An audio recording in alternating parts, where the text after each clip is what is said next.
Our next speaker, Heena Jethwa, I hope I pronounced it correctly, or more or less, our program director for Predictive Analytics, Products and Solutions Marketing. It's going to talk about how you go from insight to action out of an operational perspective. Mm-hmm. Yes? Yeah, that's right. Thank you very much. Please allow me to welcome her. Yeah, I feel as if I should be singing and dancing with the little get-up I have. However, I do not have skills in that area, so we'll stick to the operational side of. And so I'm going to be really talking about operational analytics. Colin talked a lot about the customer, sort of, and the customer side of things. And I want to bring a little bit of a different perspective and a little different dimension as part of that. The great thing here is the technology we're talking about is the same underlying technology. So they are two sides of the same coin, but we'll come on to that. So I'll talk and start with what operational analytics is. It's quite an expansive area, and depending on the industry in, there will be different elements there. So just touch upon a few of those ideas. We'll look at some of the trends, some of the challenges that you face from an operational side of the business. They're quite different these days. We'll look at customer examples. That's where I want you to take some inspiration, some ideas. Customers are already doing this, so hopefully that'll give you some ideas of, oh, that's a great idea. I can take that and deploy it into my organization as well. And then we'll look at a little bit about the predictive analytics and the platform itself in terms of how you can take all of this data you have, data you've been hearing about, and do something with that. And sort of talk a little bit like Colin was talking about, turning that into action. That is a key part of predictive analytics. It's what you do with it that counts, not the fact that you've got a great model. And then we'll end with a little summary and open up the floor for Q&A. If people do want to ask questions through, just feel free to do that. So what is operational analytics? It is the internal side of an organization. So it covers multitude of different departments. Just in your mind, map your own organization, the departments that you have. It's about using predictive analytics in all of these different areas. Looking at how, for example, human resources, how can we make sure that the staffing we have is up to the optimal? How do we know, should we have 100 staff, or should we have 10? What's the best thing? How is it going to change in terms of seasonality, fluctuations? Being able to be more predictable in that environment means we can be a lot more efficient. On the supply chain, your supply chain can be very complicated or very simple. However, going from your product and service, the raw sort of product materials, right the way through the chain to actually building it, assembling it, getting all the different parts and elements that make up that product, then actually getting it to a local office or a local warehouse, and then actually shipping it to the customer. There's lots of different stages in that process. How can we use predictive analytics in those areas to streamline that, eke out all the efficiencies, save money in those areas to make sure that that supply chain mechanism is the most agile that it can be, and we're saving as much money as possible. Operational analytics does stem across the whole of the organization to some extent. We do find that people start in key areas, places where they're seeing an acute need, an acute place to change and do something. When you're looking at operational analytics, it's not necessarily about reinventing the wheel, changing your processes and kind of doing a whole change management system. It's about better using your data. Looking at the data you've already got, what can you do just ever so slightly to change things?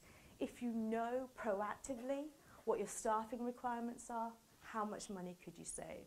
If you knew how much inventory you needed, how much money could you save? It's about doing things better. It's not necessarily about changing things. Now you know a tiny bit about what operational analytics is. Are any of you using predictive analytics on the operation side of your business? No? Okay. Oh, one person there. Well, I hope today will have given you some food for thought and give you ideas of where you can start implementing this as part of your operations side of your business. Because you heard from what Colin was talking about in terms of customer analytics. Now to me, in order to give that customer experience, the experience that you really want them, you need the operations side of your business to say what you're actually saying from a marketing and sales perspective. It's great. From marketing, I'm in marketing, so I can say this. From marketing, we like to say brilliant things.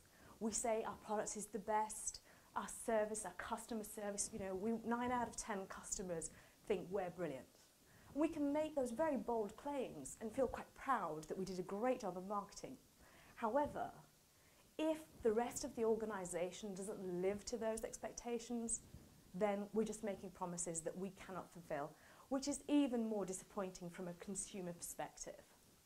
So when it comes to creating that customer focus, having the other side of the coin is just as important. Resources. How many times have the organisation said, we love customers, customer is king, and then you're on the phone with that person who didn't get the memo. They're unresponsive, they're a little bit surly and a little bit rude, and it doesn't quite match. So we're trying to use operational analytics to our advantage, potentially increase the morale of some of the people that you have, sort of balancing those things up a little bit. Delivery. You'll see more and more organisations that are promising next day delivery. Or in the UK, for example, you can go on some of the websites, if you order something in the morning, you'll get it in the evening, that whole delivery. But just because it says that on the website doesn't make it so. We expect that that does actually happen. And if somebody lets you down in that environment, the operations doesn't live up to that, there's some sort of issue going on. Quality, making sure that the products you're actually buying are, again, in line with, if you've got a premium product with a premium price, you want to make sure that you're actually getting that as well. And flexibility. Flexibility is a key thing about operations. The market, the dynamics and things are changing. 10 years ago, how we did things are completely different. Even a couple of years ago, I'd never heard of tweeting and twittering and all of these things, and they'll be the next big thing as well. So the market is changing, and how quickly the operations side of the business can adapt and see the fact that it's changing is a key element of this as well. You might not be able to change what happens in the market, but by looking at insight, you can actually see there is a change. There's something going on, and we can start being proactive to meet those requirements.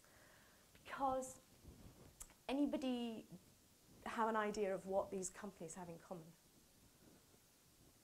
Yeah, they went bankrupt. These were companies, in my opinion, a few years ago, were brilliant. That's just my opinion anyway. Orders, whenever I went to the US, I loved going in that shop. It's a great experience, I thought it was a fabulous trend, and it was, it was cutting edge at the time. I was from sort of north of Yorkshire and thought it was fabulous.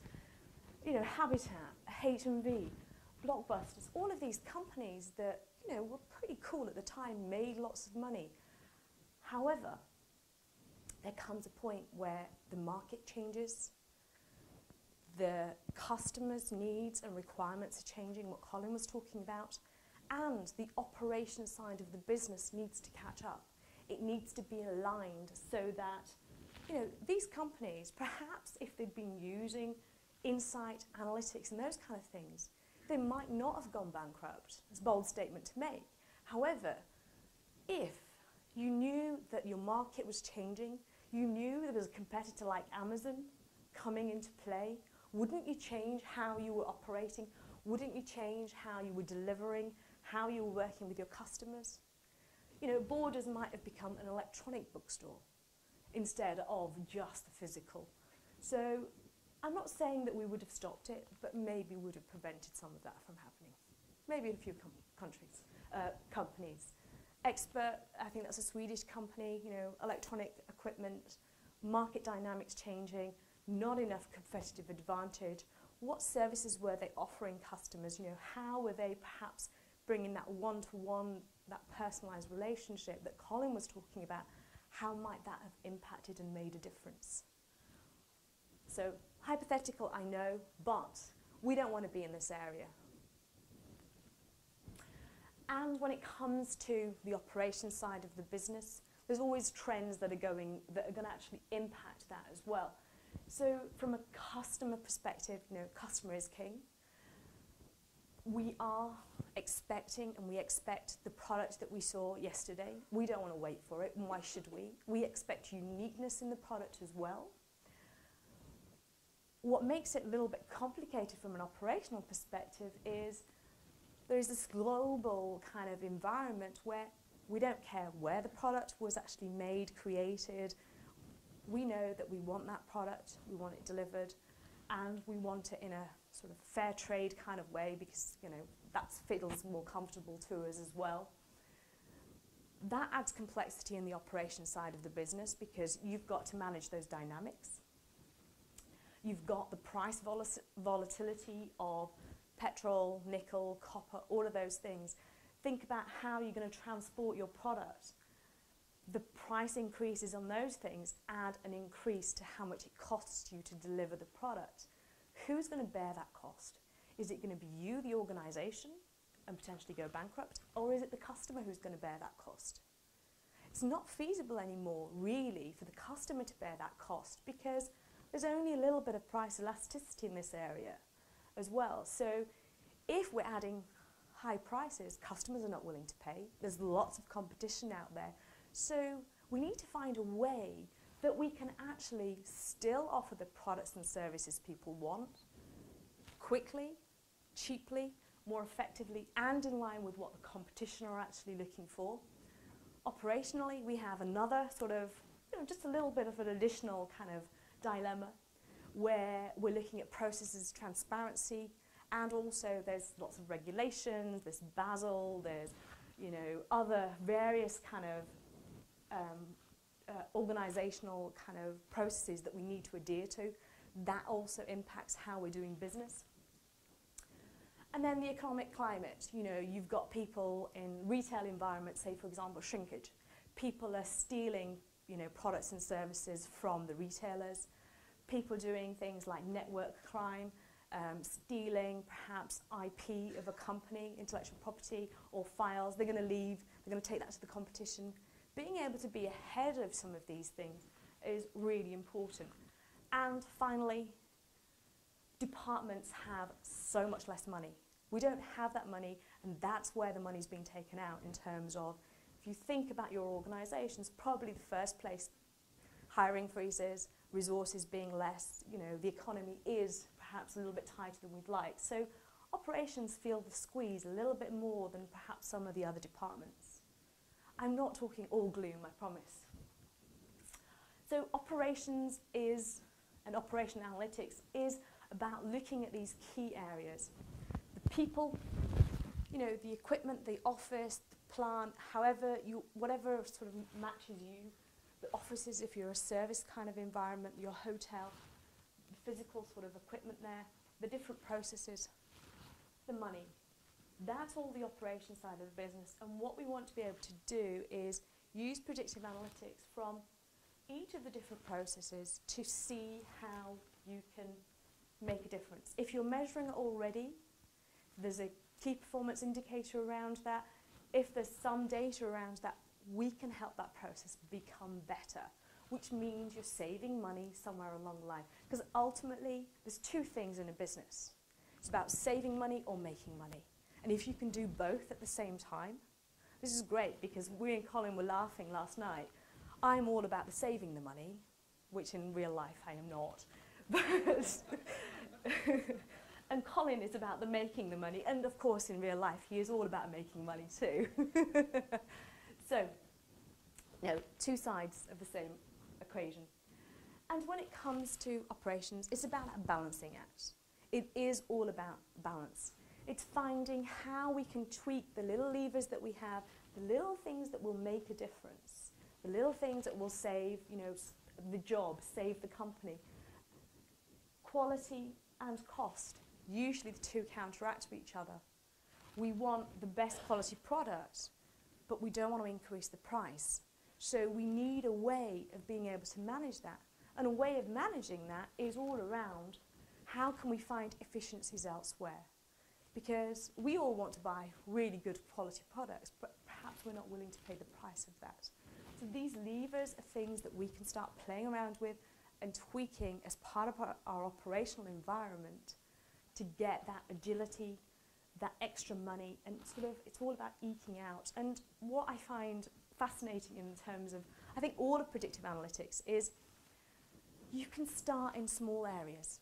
Start, have an idea. Yes, we want to improve our operational efficiency. Look at perhaps areas that in your business that are really sort of leaking money. And then sort of think about, okay, let's see how we can take the data we have and start making a difference. If we're able to predict it, can we do something proactively about it? Predictive analytics is really about being proactive as part of things, and we'll come on to that a little bit more. So there are issues and challenges. That's what makes operational a little bit more kind of diverse than perhaps the customer side of things. There's lots of areas that you can use predictive analytics in. Because these are issues, if you look in your organisation, departments are facing this. Lack of visibility. Would people agree with lack of visibility as an issue as part of your organisation? Can you see the data? Can you kind of make decisions easily? Yes? No? Okay. Different sources. We've got lots of manual processes, perhaps not enough sort of looking at departments together as part of that.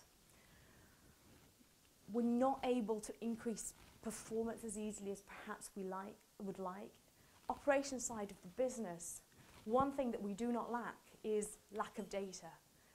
There's always data around in operation side of the business. Think about your operations, your finances, your account planning, if you're in a sort of more physical sort of machine kind of environment, the machines, there's a huge abundance of data. However, operations is probably the last place people are using it. Yes, we're looking at our profit and loss, perhaps, and measuring that on a regular basis. But are we measuring other things in your operational environment? I suspect the answer is no, probably not.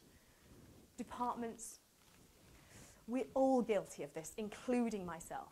I am doing this little thing. It's great, it fits the bigger picture, yes, but I'm doing this little thing here, and I'm doing it well.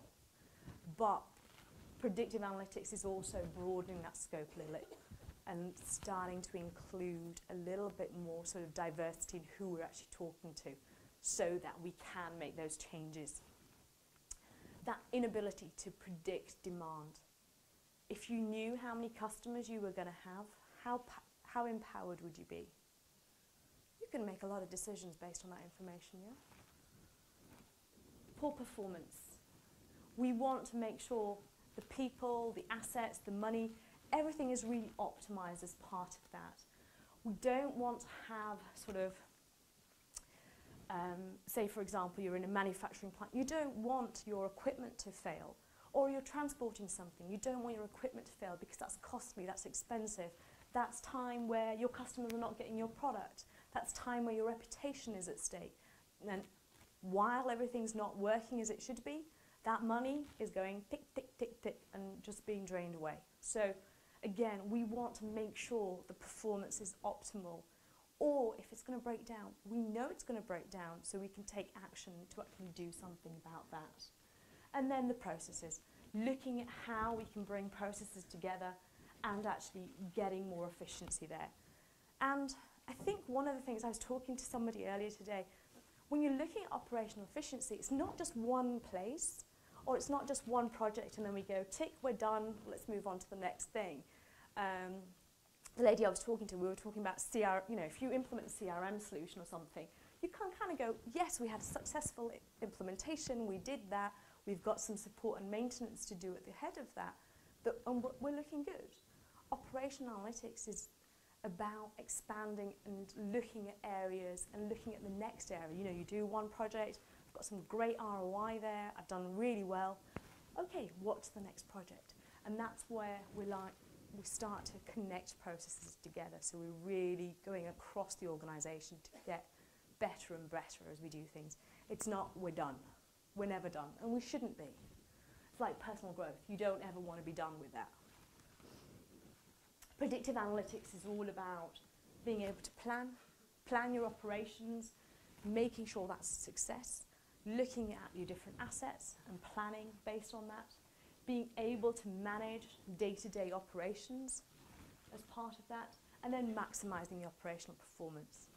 From a IBM perspective, there's lots of tools and technology that help you get there, but it is about having that vision as part of operational analytics that allows you to kind of think a little bit outside the box and change the way we're doing business. I'd like to give you a couple of customer stories, and hopefully this will demonstrate the diversity of operational analytics and also just give you some ideas and some inspiration. I have a little video, fingers crossed for me. Our planet is getting smarter, but that doesn't keep things from breaking down. That doesn't really matter as long as we know when, where, and how things will break. Everything around us makes data. What we're trying to do now is to tie that data together and start to look at it as one. By combining multiple pieces of data, you're able to see things that you couldn't see before.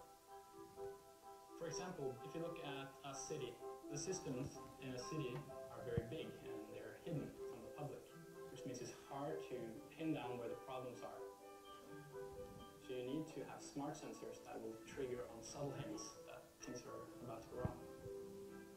The challenge of any water supplier is that their pipes are getting old and they have basically no information telling them the condition of the pipes in the ground. By measuring things like pressure or temperature or leakage, they could detect small problems before they became huge. This particular water company was able to reduce their customer complaint calls by 36% and drastically reduce their downtime. Predictive maintenance is not only about fixing things, it's also being able to understand how your products are being used. Our car company had a problem with the brake light. By using predictive maintenance, they saw that all the cars that had brake light issues also had a sunroof. Turns out that there's a cable running through the sunroof going to the brake light, which had wear and tear from the sunroof and created a leak, and eventually the brake light broke. So they didn't have a brake light problem, they had a sunroof problem. With this information, they were able to go into their factory, change their manufacturing process, and get rid of that problem for future products. That car company was able to save 30 million a year and have 5% reduction in warranty cases. When you're implementing a predictive maintenance solution, you're not really inventing something new. You're just taking stuff that's there already, but just improving it and utilizing stuff you have in a smarter way. The US Department of Energy did a survey, and they found out that by using predictive maintenance, companies could save up to 30% in maintenance and up to 45% in downtime. On a smarter planet, you could put predictive maintenance on cars, construction equipment, power grids, trains, anything. We used to fix things when they broke. Now we can fix things before they break. And I love that comment. We can fix things now before they break. And that is, fundamentally what predictive analytics is all about. So to just quickly run through some of the figures, and what I'd like you to do is think about, if you applied this to your business, how much difference would that actually make? So finding the actual root cause, finding out the problem rather than fixing something that we assume is the problem, that can make a big difference as well. Saving 30 million a year, I think I could do with that kind of money. Reduction of 5% in warranty claims, that's quite a lot of money, depending on what your warranty claims are. But you can imagine in car manufacturing industry, that's quite big. By the way, I don't know what that car is, and we're not allowed to say who the company is, so it's just a random picture I picked up from Google. The next one, the DC water, that is somebody we can talk about.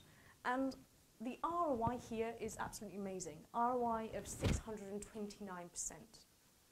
It seems a bit crazy, and it's not, marketing kind of bigging up expectations, to be honest. This was done by a third-party company who did that, and the payback was in 2 months. That's quite astonishing. So if anybody's interested in the Nucleus report, essentially that goes through a lot of the payback in terms of predictive analytics. So increasing percentages of emergencies, and this is done sort of responding within 10 minutes, from 49% to 93%. Reducing customer calls by 36%.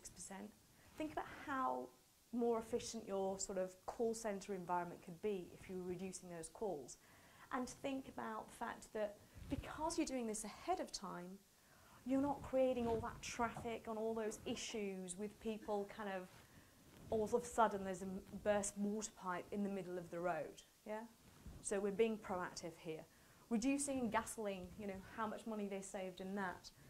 And also labour costs by 1.8 million. So just, you don't have to be, you know, this huge company or anything like that to get some of those savings. You can be a small organisation, but the savings and percentages can be incremental and quite powerful for your organisation, because ultimately we're trying to save money somewhere along the line. Brammer, which is a European kind of organisation, they used Modeler to, what Brammer do is they supply different types of parts across the world. You know, they're supplying things like chemical products, you know, widgets and screwdrivers, and I have no idea. But they have a complete diverse range of products that they're actually selling to. And one of the things that they like to be is the one-stop shop for all of these organizations. And they have a huge commitment to delivering the products when the customer wants it. So they want to have that customer service as key. So they don't want somebody to order something and then find that actually they don't have it. So that they want to make sure that that is, you know, part of their 100% inventory is one of the things that they want to do. And they're using predictive analytics to help them manage that inventory. You can imagine in the past that inventory was done through, you know, a few people getting around together, probably some reports, people being a little bit intuitive, like, you know, we did really well last year on this product, maybe it's going to be great next year. So people kind of put some information together and plan what the inventory is going to be. However, if you take that intuition out of it and start using facts and data to determine what your inventory is going to be, that makes a huge difference to your organization. It did to them, because reduced their total inventory by 31.1 million. Yeah. That's in 1 year. So they're not carrying surplus stock. That means they don't have to have so many warehouses. They're very optimized in that whole environment. Inventory turnover was more than 3 times. And they were able to improve customer satisfaction as well. So we're looking at the operation side of the business, but we're also keeping an eye on the customer side of the business as well, and making sure that the two are actually collaborating with each other. One of the areas in operation analytics that I mentioned was people. We've been in situations where that call center rep is not the kind of person we want to do, you know, business with. We're annoyed because we spoke to that person. They were not very nice to us, but a lot of the time that call center rep is the face of your organization. That is the person you see, or the website is the face of your organization. So managing that and making sure that there is that consistent message across the board. This is a baker in Vienna, and their company is a small organization. But the people are the key resource, the key asset. And we know in any organisation, we might not always feel it, but the people are a key asset. And we want to keep them, because hiring new people is very, very expensive. Retraining, all of those kind of things. So they wanted to make sure that they had this family business. They wanted to make sure people felt they were part of this family. So did something simple, where they were surveying the customers, taking the data into our SPSS products, and looking at some of the trends in that data. Very simple application, but very effective for that organisation. So you could be doing what Colin was talking about in terms of some of the next best action things, right the way through to being more tailored in what you need as well. So it can be quite diverse in how you're looking at predictive analytics. So you don't have to be the biggest organisation to be adopting it, I think. So, tiny little video and completely diverse in terms of the industry we're looking at, but something that I really do want you to think about, you know, you're leaving today, you're in your car, tram, whatever, think about your company. What's it doing to be proactive? What are you doing that's going to make the difference? You know, how can you think about a project, an area that if you were proactive, had that information, knew what the customer demand was going to be, knew what the inventory should be, knew how many people you needed. If you knew that information ahead of time, could you make a difference? So think about your company, whether you're being proactive or reactive, and what that proactivity could actually mean to your organisation. And I love this little video. Let me just show you.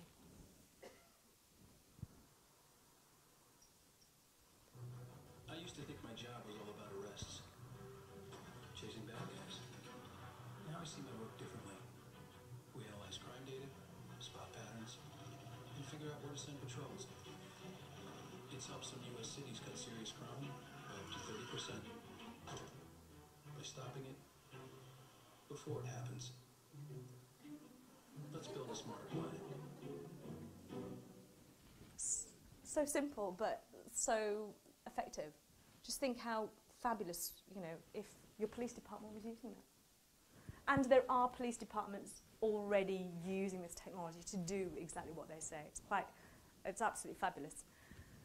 So, operation analytics is all about using information, taking some of the data you have. A lot of the time, operation side of the business has a lot of these kind of, you know, things that we're looking at. We're monitoring the progress and we're looking at what's going on in the account side of the business, the finance side of the business. We have some information that we're already available to us. We can start looking at how we can improve some of the business processes. We can start adding more data. We can be quite sort of wide, and Colin was talking about this in terms of the data we want to use as part of operational analytics. We can start looking at patterns, information, data, and actually changing around one of the things that I said right at the beginning, being visible, finding out what's going on, empowering ourselves with data to make those decisions, and so that we can start configuring our organisations based on real data rather than gut feel, just taking out some of the intuition out of it. You'll remember from Colin's presentation that whole idea of capture, predict and act. It's about bringing different types of data elements together. Your demographic information, perhaps if you have that, transactional information, you know, prices, the quantity, you know, what kind of, say for example in a retail environment, the point of sale kind of data, you know, how much are people actually buying. Looking at external data in the police environment, you know, the weather can be a key predictor of where a crime's going to happen. I never knew that. Also, what's actually events are happening. So there's all sorts of different data that we can think about to expand our information that we actually have. Not forgetting domain expertise. Operations, you guys have a huge amount of information that you can add value on top of the predictive analytics. The data said something, but you guys know a huge amount about your business. And it's applying that, what the data says, with what you guys already know, that will change how you're actually deploying that information and how you're acting on that. So we take the data, we do some scoring, we do some techniques in terms of maybe segmenting the data, looking at areas that are going to fall over, areas of inventory control, supply chain. We take that information, we can report that information to people who want to see the charts and things, and actually kind of who are managing our business across the board. It might be you yourselves. Look at what thresholds of risk are. So, you know, red, amber, green kind of process. But if you know that something's going to fall over in your operations and it's at, amber, you can make a decision now. Am I going to stop production, or am I actually going to wait till this evening where there's not as much production going on, and still we're at amber, so it's manageable. We're not at red where, okay, we have to stop everything. Yes, we'll lose money. So here you all of a sudden have this complete empowerment of making decisions that's a lot easier to make, rather than, oh my God, something's actually broken, fix it. And that costs you a huge amount of money. Downtime, getting the specialists in, experts, because I know if I have a leak in my house, I have to pay a huge amount because I need that person now. So add that to a business perspective, and it's a huge amount of money. It's looking at what's the cost. How much is it going to cost me? How much is it going to cost me to fix it now? What are the repercussions of not fixing it now? So using all that insight and data that we have so we can actually see how we can be less disruptive and increase that customer satisfaction. Taking the data to look at anomalies. Everything's working okay, but what's going on here? Is there something that's waiting to happen? We want to know that so we can decide whether it's important or not. What's the root cause? You saw in the manufacturing example of the car company, they thought it was the brake light because that was the thing that actually people were saying was the problem. However, it wasn't the brake light. It was something to do with the cable that was running from the brake light and the sunroof. So your root cause could be something that's quite different. Using the data to make that decision kind of helps you narrow in the actual problem. And then looking at when is it going to happen. You know it's going to happen. When is it going to happen? Very, very valuable information. And a lot of the time, organizations want to have all this information, all that predictive knowledge in some sort of dashboard. It's quite simple, easy for anybody to look at so that they can kind of go, there's a problem, we need to fix it. This chart is really just talking about the fact that we're all looking for competitive advantage in our businesses. We've got perhaps we're in a very competitive environment. There's lots of people out there. So how is your company going to make a difference? It is by looking at the operational side of the business, looking at the agility, the efficiency that you can actually get as part of that, that will help bring that competitive advantage. If you marry the two between what Colin was talking about, that customer experience and the operational side, then you're really looking at an organisation that is going to do well. For us to get there, my recommendation is to think about your strategy. Your strategy will change over time for sure. And as you start doing predictive analytics, it will get refined and it will adapt. However, start somewhere. Think about places you want to make a difference. Look at the data you have today. Remember the chart that Colin had where he had a single view, and it was a customer thing. The same applies in operational analytics as well. You can start somewhere with the data, look at other areas that you're going to add and augment, but initially start somewhere as part of that. Analyze the information, predict outcomes, maybe predict demand or the supply of something. Share that insight. Start doing something with that insight. If you know what it's going to be, how can you start looking at how you can impact the organisation? We talked about the fact that it's very much about action. And then, as you get more involved in predictive analytics, it's about how you can automate these things. How can you make operational analytics more and more rather than being intervention focused where, somebody has to make the call, how can you make it so the information is being pushed? Your operations manager gets a report that says, this is actually going to break down, or it's going to break down, and these are the steps that have already been put in place to manage that. Yeah? Okay, sorry. I seem to have lost my... Okay, so A theme that hopefully you picked up between Colin and myself is predictive analytics is about all information, all the different types of information that you actually have, your transaction, machine data, application data. Doesn't matter what industry you're in, who you are, you've probably got a huge amount of data. So let's start doing something with it. It's about all perspectives. That historical information will give you a lot of valuable input, but it's also about looking at what's going to happen next. Not what happened yesterday, what's going to happen next. But adding the two together, very, very powerful tool for most organizations. All people, looking at departments across the board, bringing more collaborative elements of data, getting that information to experts and non-experts, analysts and business experts, the two collaborating with each other will give you the value you want out of your data. Not one or the other, but the two of them working together, a little bit more aligned, will kind of really give you that, because you want to focus on your customers somewhere along the line and being able to make decisions, using predictive analytics to make those tactical decisions. You know, what are we going to do on a day-to-day, kind of minute-by-minute kind of decision-making process, all right the way through to those strategic and bigger picture decisions that we want to make across the board. Yeah.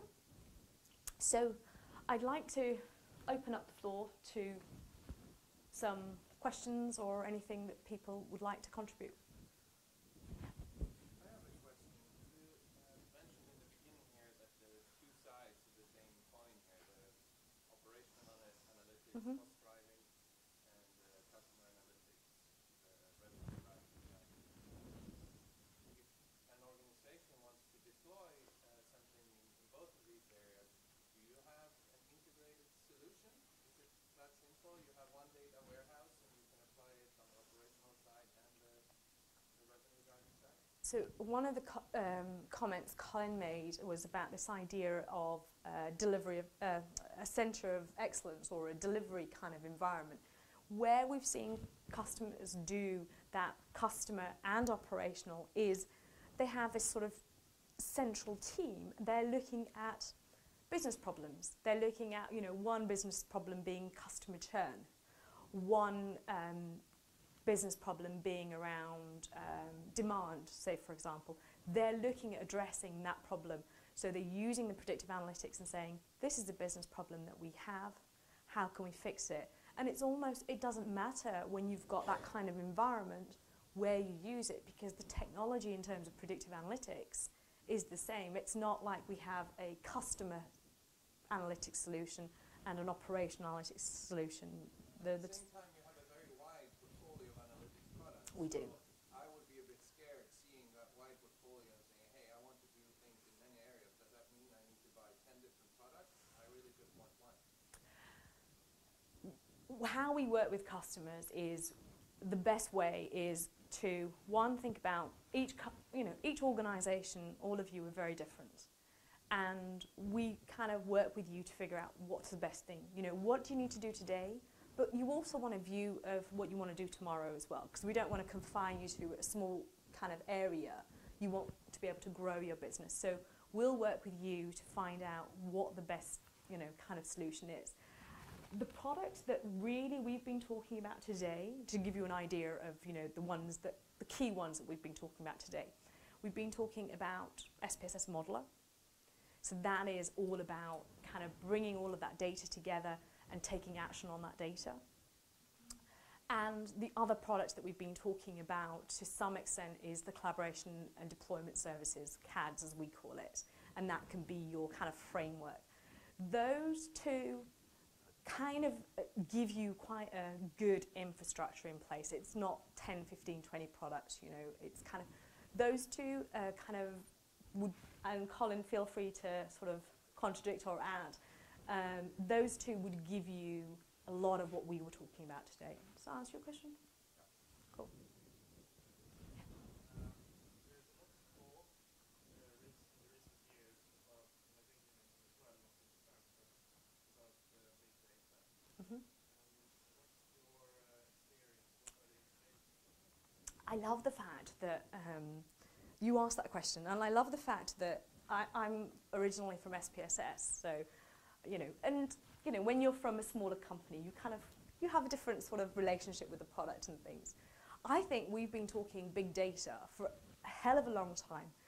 The great thing about SPSS is we're data agnostic. We've always been talking about this idea that there's volumes of data. Remember that capture, predict, act sort of environment? We've always been saying that there's a huge amount of volumes of data, lots of data. We've always been talking about variety of data, which is, structured, unstructured, all of those kind of elements. There's 3 V's, volume, veracity, and so we've already been talking about that. As far as we're concerned, it just wasn't called big data.